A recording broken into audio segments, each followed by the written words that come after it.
Do you really have to show your face in your marketing? Well, okay, it's not compulsory, but it really helps, as Janet Stott from Homegrown Primal realized when she started using her face in her marketing.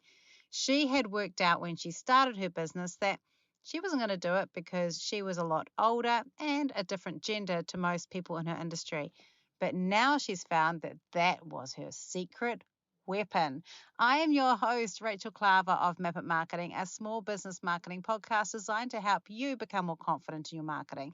And today we're talking to Janet, who happens to be one of my amazing content coaching clients, about what she has learned in terms of marketing for her small business. We'll hear about how her business has grown and how she uses her team to take her ideas and her words and turn them into something that is powerful for her business. Here is you and me and Janet all learning about content marketing. Oh, and before we jump in, if you'd like to come along and watch me and learn from me for 3 hours for free, go to Eventbrite and search under Identify Marketing.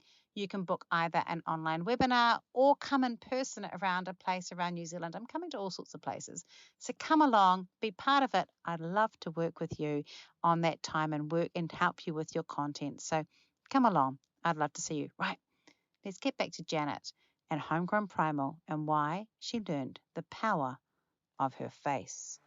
Welcome. This is Map It Marketing and I am your host, Rachel Klaver. I love helping small business owners become more confident and more capable with their marketing. So this podcast is all here to help you do just that. It's me and the help of some great guests helping you learn new skills, new strategies and ideas. Let's jump in and get started. Hi and welcome to the Map It Marketing podcast. I am your host, Rachel Klaver, and I'm so looking forward to having our guest on today, Janet Stott, because she is one of my coaching clients. That's not why I've got her on. It's just that, she's awesome. But I get to see her all the time. She's amazing. And one of the things I like about Janet is that she really reminds me how important it is for us to stop thinking of aging as being an excuse to step back out, because she is only like maybe a little bit older than me, but does everything with such a vibrant way of doing everything, has heaps of energy, plus has started an amazing company that is just freaking me out with the growth that it has. Me out as well.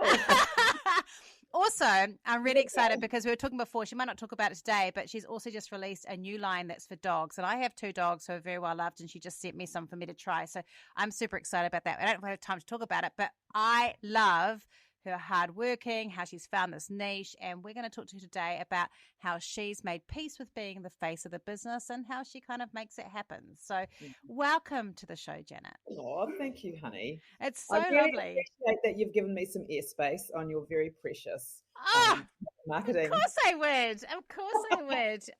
Hey, now tell me, tell everyone first, what is it that you do? I've got a company called Homegrown Primal, and we sell freeze-dried bovine organs for people, for health, based on the work of Weston Price and his work with the Indigenous tribes back in the 30s, where we found that it was really important that we had, when we were eating animals, that we were eating nose to tail. So our company freeze dries organs for that reason. I'm glad that you mentioned the freeze drying, because I was going to just get you to clarify that in case people were freaking out that they would order like these lumps of like organs. Yeah. It's very palatable. It's all very, very easy to use. They don't smell. They're very easy to take, but the benefits are so amazing. And it's amazing how we still often have blocks about that, because we know things like when mum has a baby, that the placenta has all this goodness that you can't get anywhere else. And essentially that's a major organ that's come with the baby. So it makes a lot of sense. Yeah, it does. We are, it's an evolutionary appropriate way to eat, because, think about how humans have evolved. We were initially on the plains scavenging animal meat from other animals, and then we learned how to hunt ourselves, and then the rest is history. But our bodies haven't changed, so we still have the same DNA as we did when we were living in caves. Like our stomach acid is really acidic, and I can go blah, blah, blah. No, I was just thinking I probably should have warned vegetarians that they weren't going to like this episode. So you also have it too. or vegans. This is not a vegan friendly episode. You can listen, but you're probably not going to enjoy the content. So one of the things that I think is also quite interesting about this is you got into it because it's part of your own personal lifestyle. Yes.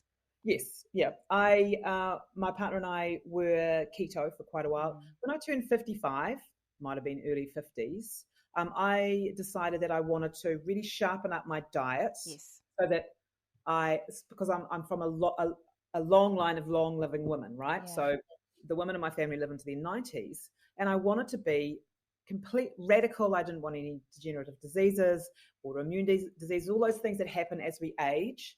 And so Marty and I decided that we'd go keto and we were keto for about 8 years. And that was really quite profound, working ketogenically. And friends of ours, we're actually staying in their house at the moment in Christchurch. Lee said to me, we're carnivores. And I went, really? She said, you should try it. And so we spent Christmas with them, and the rest is history, really. Decided that no vegetables was a good thing. And it really radically changed my body shape, because when I was keto, I still had that fat, like body fat. Yeah, because you're eating fat. You're eating like the extra fats, like the other. No, I mean, you eat a lot of fat in carnivore, but what I mean is like it's the carb with the fat. Yeah, it's the carb with the fat. And it was, and I sort of had a low grade fatigue. And like I'm really high energy, and I work out and I dance and I run and I do all that. And I still had that low grade fatigue. And as soon as I switched to carnivore, things really changed. My body shape changed. And I don't have the fatigue anymore. Like I've got so much energy. So the fatigue has gone from my memory as well. I'm just so much more attuned to the way my body operates. Yeah. I was thinking about that attuned to body operates thing today, because as you know, like I had weight loss surgery last year. Gosh, I did not have it yesterday. Anyway, but what I was going to say with it is I was thinking about one of the things that I've really learned is to ask my body or talk to my body about what's really going on with it. And I do think we've lost the ability to talk to our bodies. Like we don't treat our body as this wise thing that we've got that knows what it's meant to do. And, you know, I used to get really bad period pain, and I don't get it nearly as much because I kind of asked it, what do you need me to feed it? Not what do I think you need me to feed it, you know, but what do you need me to feed it? And I'm really careful to up my protein on the days leading up to it. And that's really removed a lot of that period pain. So when you say, well, how do I ask my body? I think we are so now in the 21st century numbed out, and we numb ourselves out for a reason, and that's so that we're disconnected from this beautiful body that we live in, because there's trauma. And you know, the last 3 years, our bodies are all in high alert and in trauma. And the last thing I do is sit there and ask it how it is. It's like, I'm not going to tell you. Yeah, bad. I don't want to tell you. No, don't ask me. So numbing out is one of the things that we do to hide from ourselves. The part of my my growth through my aging has been dropping into the secrets of Tantra and Tantra and yoga, and learning how to really ground myself into my present moment. And I think that present moment is really important in this day and age, especially when we're being asked to do social media and things like that. I remember in my 20s saying to someone, my most terrifying thought would be having a moment of silence because I'm terrified of it. And now I love seeking out times of silence to get that still small voice talking so you can to hear me. the voice saying, Rachel, you need more protein. Yes, exactly. Like you can't hear it, right? Yeah. And I had a funk like all last month, and I was actually sharing this on another podcast earlier. I was having a funk all last month, and I realized it was because I'd got really excited learning about something, and so I'd started using my normal quiet times, filling it with this ebook that I was learning from, which felt really good. But what was happening was I was robbing my peace, my silent time. And so when I realized that was the problem and stopped doing that during my walks and my workouts and my yoga and things like that, and brought the silence back, everything else fell back into alignment. So the eating fell back into alignment, the exercise did, and the mindset, because out there we get told, fill your brain with all the stuff so that you learn, work hard, but actually we need nothingness as well. We do. And you and I are on the same page with that as well. It's so important. And also being a role model in groups of women or business people, just to be able to show that we're achieving, we have peace and we have direction, and we can cope with conflict and trauma and all that stuff, and that all unfolds us into this beautiful life experience. And one of the things I like to say is, I want to have the best life experience I can. I like that. I always think about when I interviewed Bear Grylls years ago, and I said to him, are you worried about running out of things to do? And he said, it would take me 3 lifetimes to run out of what I want to do. And I was like, I like that, because it's that thing of like, I'm going to pack my life with everything that I want, but I know I'm not going to get it all, but it doesn't matter, because I'm going to pack my life with everything that I want. Yeah. And I think, and by the way, Bear Grylls is a carnivore. Yeah, he is, isn't he? He also drinks his own urine, but that's another matter. So at the moment, we're doing part of our social media stuff is we're promoting people who shape our world. So that's my title. I like that. Yeah, and I like that. So Bear Grylls has been featured on Homegrown Primal social media, and also Joe Rogan, who I think is amazing. Yeah. So I've got a question about that, because one of the things that I like about the way that you've arranged your content is different from other people in the group, because you are using a theme-based approach to do your content to help organize it. Is that right? Yep, absolutely. So how do you do that? Like, what do you start with? I start with my list of 10. Yeah, our list of 10. So list of 10s are great.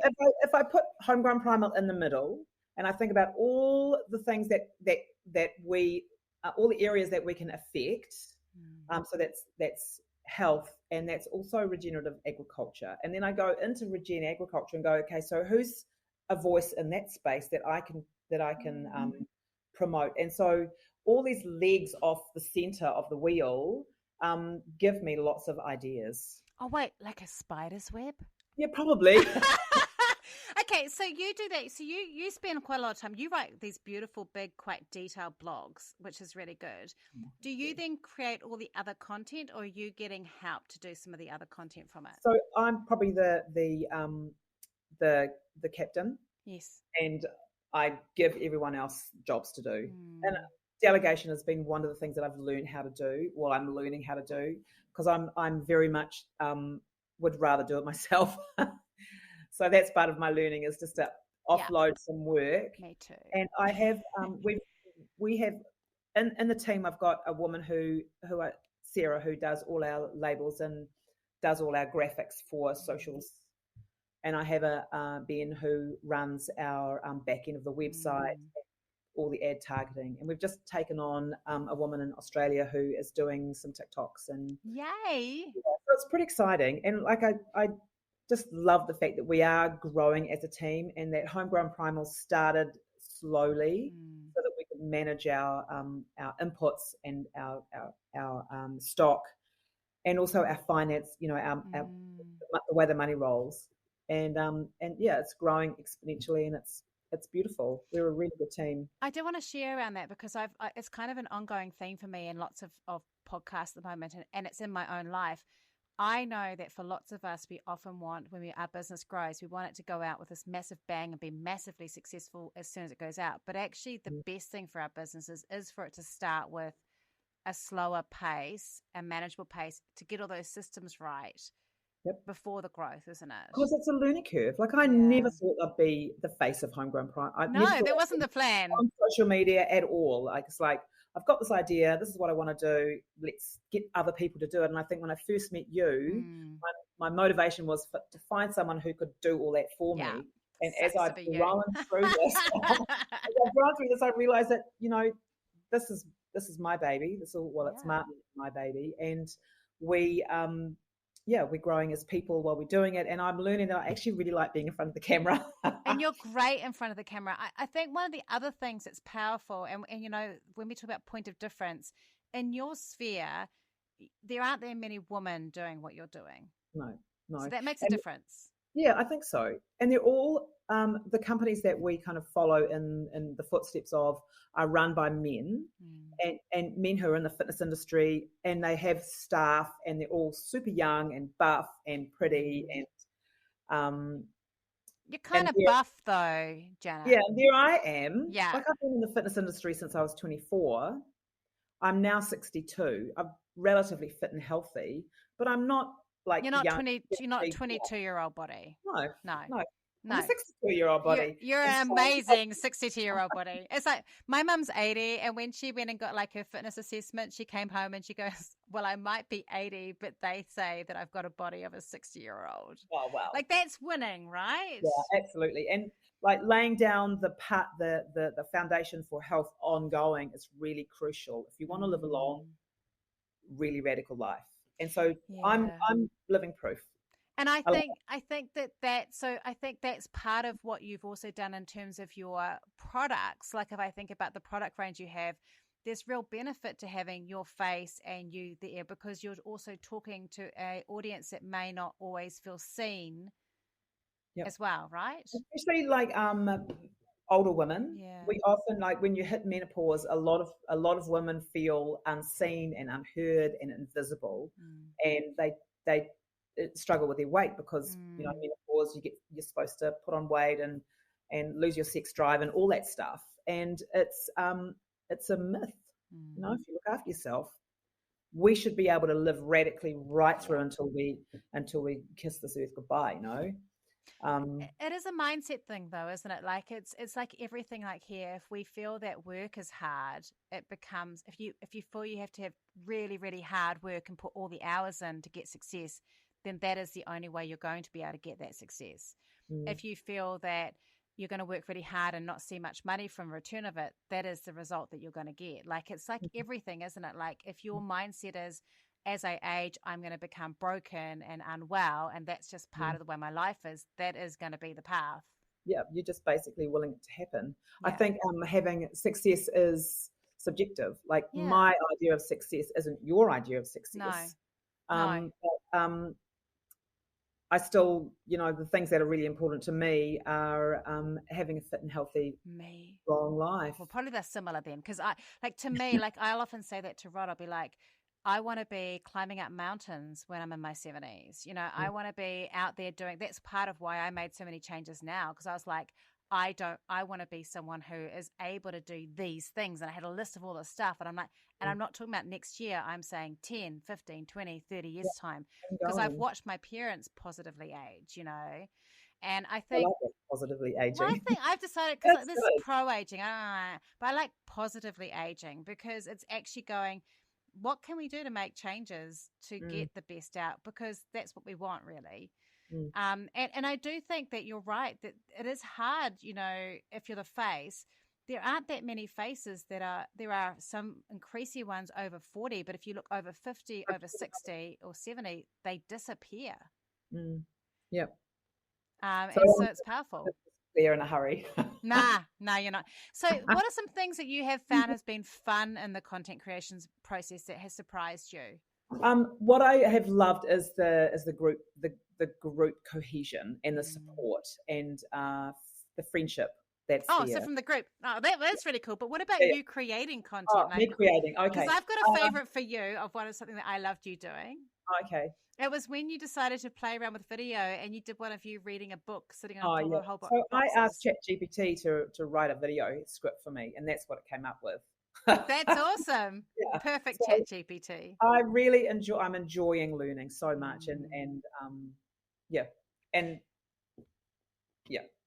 because I think that one of the things that I often hear from anyone that's actually over 40 is that I'm too old to learn it, it's too hard. But actually, if you take an attitude of play and growth mindset, it's really just testing and trying things out, and you're not going to get it right. Like, I look at what you were doing. Well, I look at what I was doing 2 years ago, but I look at what you were doing a year, 18 months ago to what you're doing now. Like, it's so much more polished and advanced now than it was back then. Yep. And that's only because I'm shoulder to shoulder with you, and you're guiding and giving me all the up-to-date information. Yeah, And but it's also practice. I'm giving you credit. But I do think it helps having a support. I'm not trying to like. It's true, guys. You should all work with me like Janet does. I've tried so many people and friends like coming your way. It's good. I really appreciate it, but I just feel that watching you do it, I think there is a real attitude of like, I'm going to give this a go, which I think is a really important attitude that lots of business owners really struggle with because they get stuck on, oh, no, not me. Because you like I talk about having unruly hair, but my hair's now short and unruly. Like you've got a mane. You don't sit there and go, I need to straighten my hair and make it perfect before you jump on a video. And a lot of the little videos I've done, I've surprised myself at how bad I look. Like no makeup. I always look like I've climbed through a hedge backwards, and it's like. I think that's part of being 60 is I don't even really care anymore. I'm just like, honestly, I can't. If I waited until my hair was perfect, I would make videos one day a year because I've gone to the hairdressers and hired a makeup artist. And people want to see the real you, right? Yeah. I want people to go, I want to be her friend because she's cool. Yeah, because she's cool. And I think that's really important. And I do think, like, do you use is it the word crone that you've used with crone, me? yeah. Yeah. Because I do think there is a thing in there around seeing the crone, which is people postmenopausal. Is that right? Yeah. Seeing people that are postmenopausal on the internet is actually a power move for small business owners. What I believe is that the elders hold so much wisdom, right? Yeah. And we put them all away. Like we put them into rest homes, and we've been told that as we age, we become invisible, like I said earlier. There is so much wisdom and knowledge in age. And I think we need to shout from the rooftops that our eldership is really important as we go into the future. People need people need to hear us because we've got, like, I was born in 61. What was happening in 1961? How's the human race evolved since then? Or devolved. I like to think we're evolving. We've evolved and devolved, I think. Like there's, I was talking about this earlier with someone around Gen X's, baby boomers, and Gen Zs are saying, like Gen Zs want to just work 15 hours a week. My Gen Zs only want to work 15 hours a week. So let's go back a little bit to Homegrown Primal, because you started just selling in New Zealand. Yes. Sorry, you finished. When did you start? We started in 2019. And then COVID hit and things closed down. So Martin and I decided that we would just start with a couple of powders. Yeah. And buy 10 kilos of liver powder. And if nothing else happened, we'd have 5 years worth of freeze-dried liver powder. For yourselves? For ourselves. Win-win. Yeah. And we were headhunted last year by First Light Farms for us to create their nutraceutical range. So we now have we're now buying tonnage of raw organs and freeze drying it. So the company started with some really good intentions, and we've been blessed with our growth. And COVID was beneficial because we didn't stop trading. And people wanted to be healthy. People want to be healthy. Yeah. And so it's a driver, like I look at some of the other people that grew, like I work with someone who's had books around children's anxiety. They grew a lot during it's just some industries, perfect timing, perfect storm. Yeah. And so you've gone from that 5 kilos or 10 kilos, and now you've gone to like these tonnages. So you're doing under license for them, or like creating their stuff, and then you're selling as well into Australia for yours. Yeah, we are. So we source all our major organs from First Light Farms, and they are a regenerative farming company based in New Zealand, and they do the first cross Wagyu. So Wagyu is sort of traditionally quite high fat, and they found through their research that if you cross the Wagyu over just a grass-fed New Zealand average cow, and they use different breeds, they still retain their fat content in the meat, and First Light export to California. So this is good for them because you're using a product that they were obviously often having, pet food or wastage. So you're reusing. Yeah. So we're now, so we can basically trace our organs to the farm, which is one of the things that really cool. makes Homegrown Primal really unique. And it makes homegrown really meaningful in the name. Yeah, it is really meaningful. And the farmers, what I love about it is the farmers are so passionate about what they do. And regenerative farming, they don't use fertilizer and antibiotics or anything on their cattle, and so they're as natural as possible. And the other thing about regen ag is sequestering carbon. So these guys are so important in New Zealand for future. Oh, because they're getting the buyback, not buyback, but they're kind of creating the altar side. It's a good environmentally friendly loop. It's it's amazing. It's beautiful. So we did joke before about vegans, and I'm not. By the way, if you're a vegan, I don't mean I'm joking about you. I'm just joking about you not wanting to listen to this episode. But one of the things that's quite interesting is there has been like this weird thing where there's this rise of veganism and this rise of carnivore. They're both there. And we've talked about this before. Do you sometimes get like hate on your posts from vegans? Yeah. And how do you manage that? Because I can imagine that's quite. It can be quite hard to know how to best manage that for you. I started just deleting them, but now we've got such a good following of tribe that I like to call our customers. They basically just have the argument online. I just let them go for it because it's so interesting to see these things unfolding. And I think if people are thriving no matter what they're eating, that's awesome. If they've got autoimmune dramas, if they've got drama with their gut, if they've got joint pain, if they can't get out of bed in the morning without pain, there's something wrong with their diet. Yeah, agree. 100 agree. Actually, it's really interesting. Because I went down like 3 shoe sizes. You have wow, you have just shrunk. But and I'm shorter than my kid, like a lot shorter than I used to be because I had so much inflammation in my feet. Oh wow. And I couldn't fix my gut. Like it was so broken that even eating like a keto or carnivore diet didn't do enough of a turn. Like it was so broken. It was so messed up. But I know that thing with the gut thing is I'm really careful what I put in now because I don't want to mess it up again. Yeah. And I agree with you. Like when I see people and they're like, I'm sore and I'm achy and I can see how puffy their hands are. I've lived in that inflammation body. So I know what it feels like. So inflammation is all about eating the wrong food. Yeah. And it's so I understand and I love that you're using your community to do that fighting for you because that is actually what the community should be doing. You should just be able to put your stuff out and let the community sort each other out and filter it out. Yeah. And it's an interesting thing to me, and the mindset around, sometimes I do want to pick a fight if I really disagree with something. Like if someone's saying you should use ChatGPT for everything, I'd probably want to pick a fight with them on LinkedIn. But most of the time I go, is it worth my time? Why don't I just hang out with people who do agree with me? Yeah. And you're always going to get people on both sides of the and that's humans. That's what we like. We like to discuss and pull other people's arguments to pieces. We do, but I like how you manage trolls because I think people often get nervous about how to manage trolls, but allowing your community to manage them for you is actually great. Yeah. As long as there's no death threats or anything like that, we're good.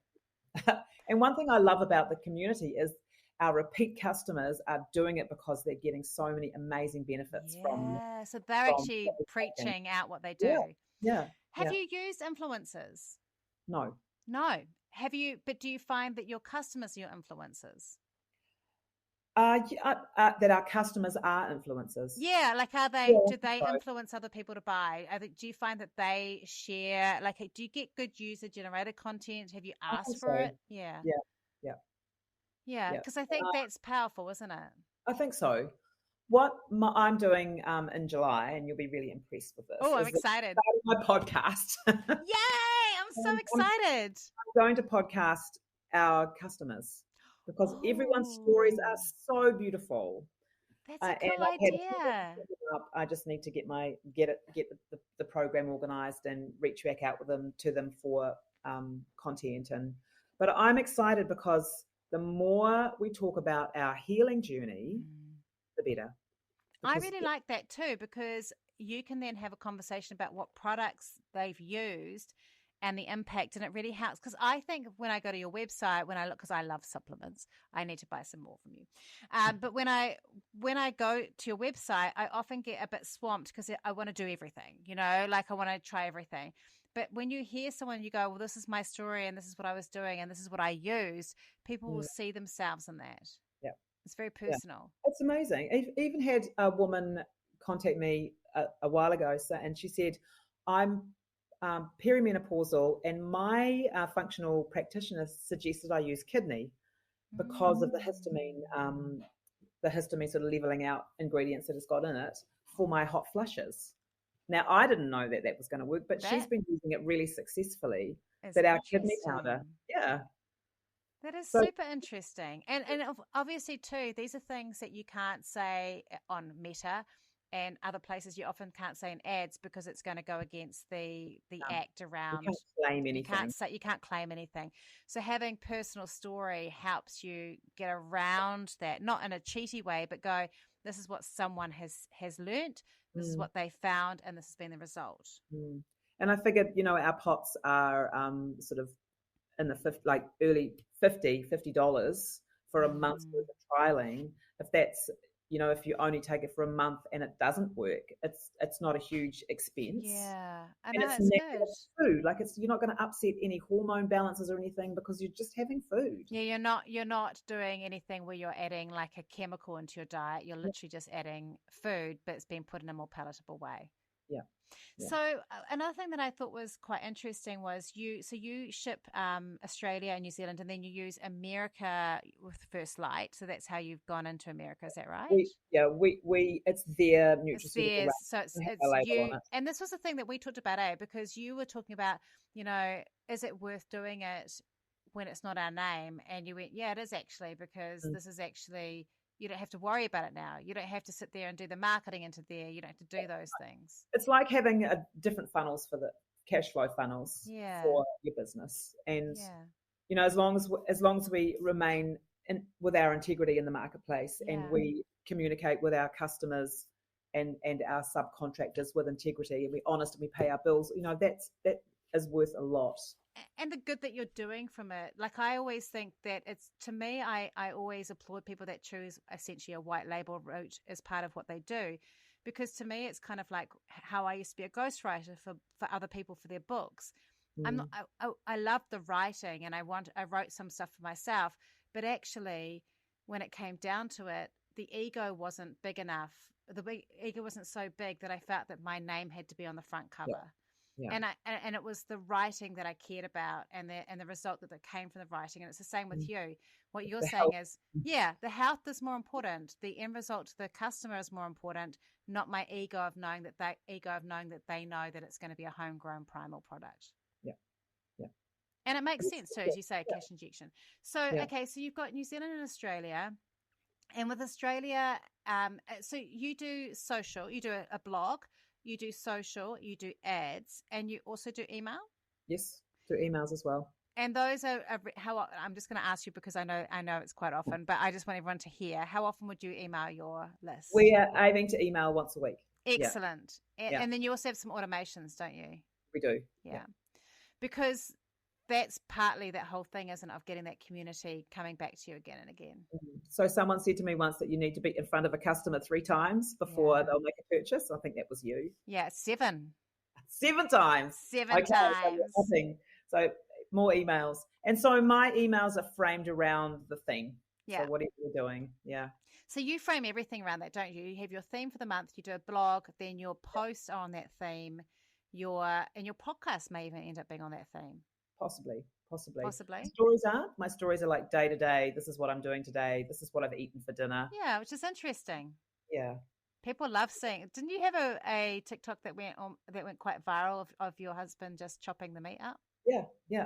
He did. We did we got half a cattle beast, and Martin rendered the fat. So I did a little TikTok reel on rendering the fat, and that went really well.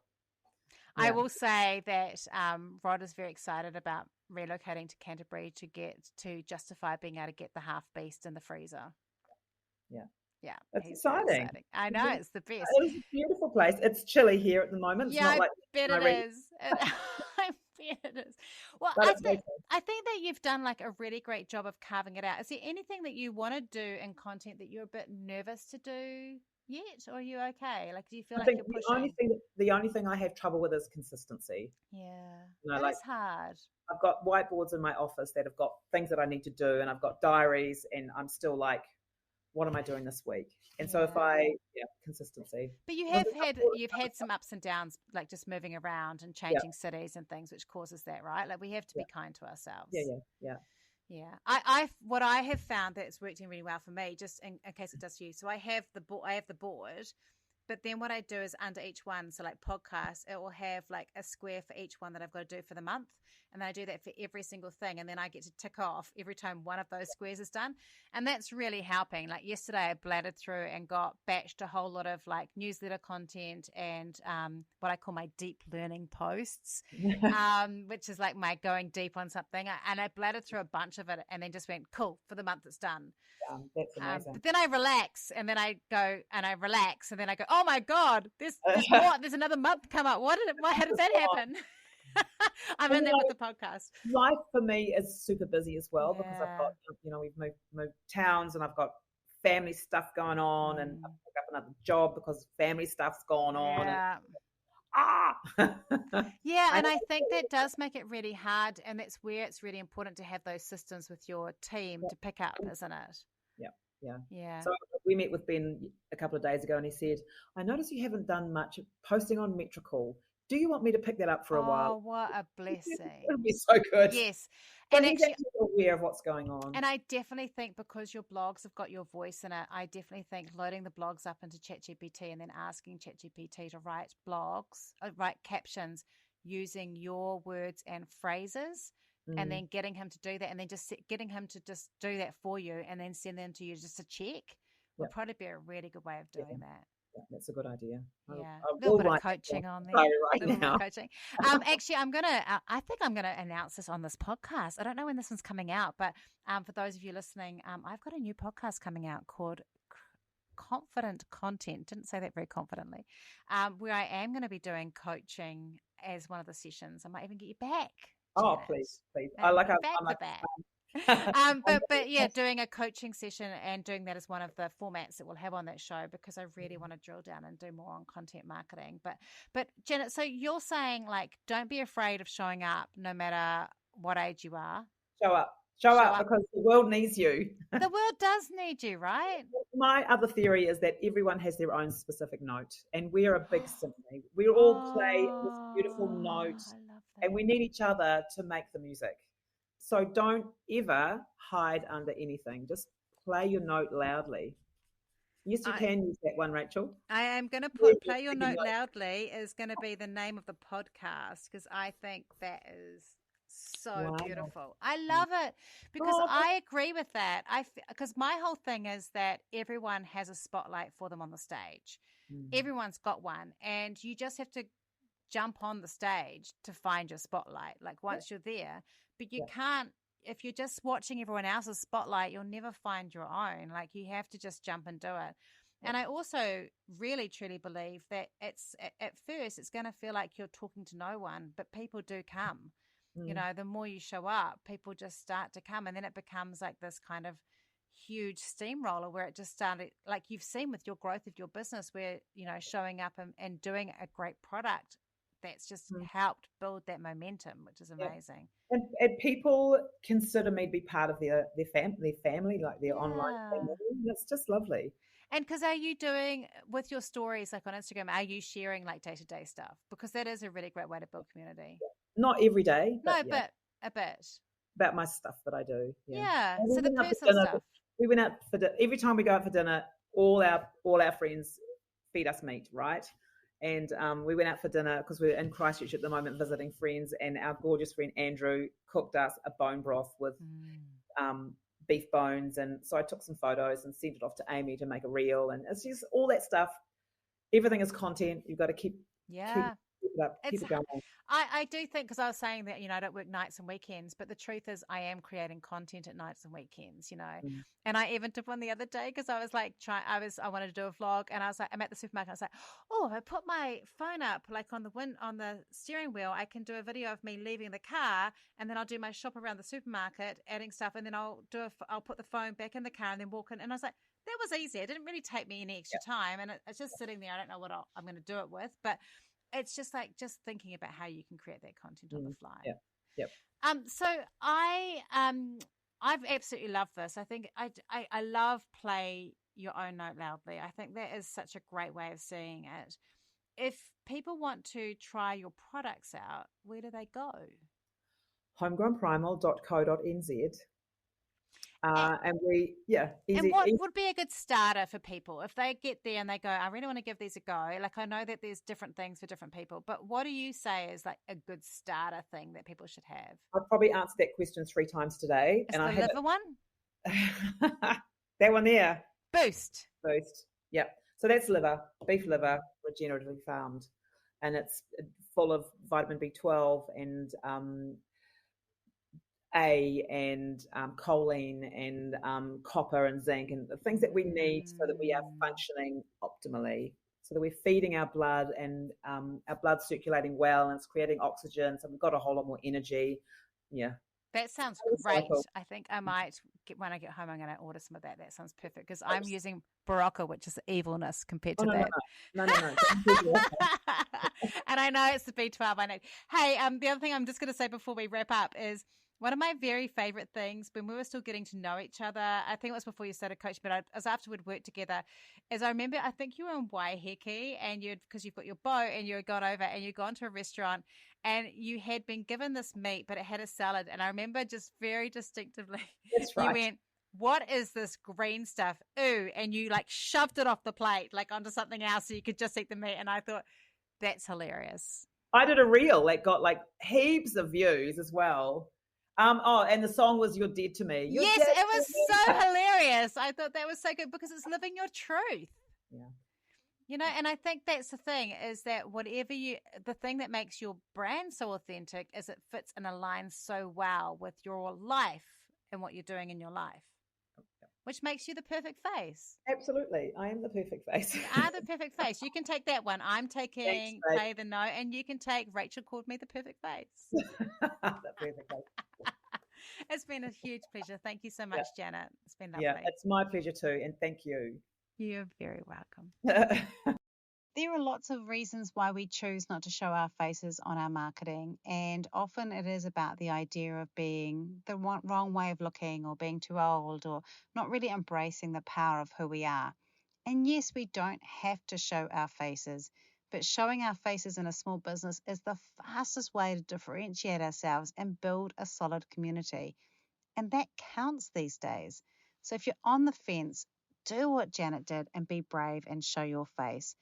Get some help if you need to. And of course, if you want some help with content coaching and developing that confidence, I would love to talk to you and have you as part of our Content Master Web. Join me, Janet, and a whole bunch of other people. Otherwise, go out, be brave, show your face. It's not going to hurt your business. It can only help it. So remember, you've never killed a man with your face, have you? You've got this. Have a great week. If you love what you heard today, be sure to hit subscribe. And if you loved this episode in particular, I'd love it if you shared it on social media. Remember to tag me in so I can say thank you. Have a great week, and we'll talk soon.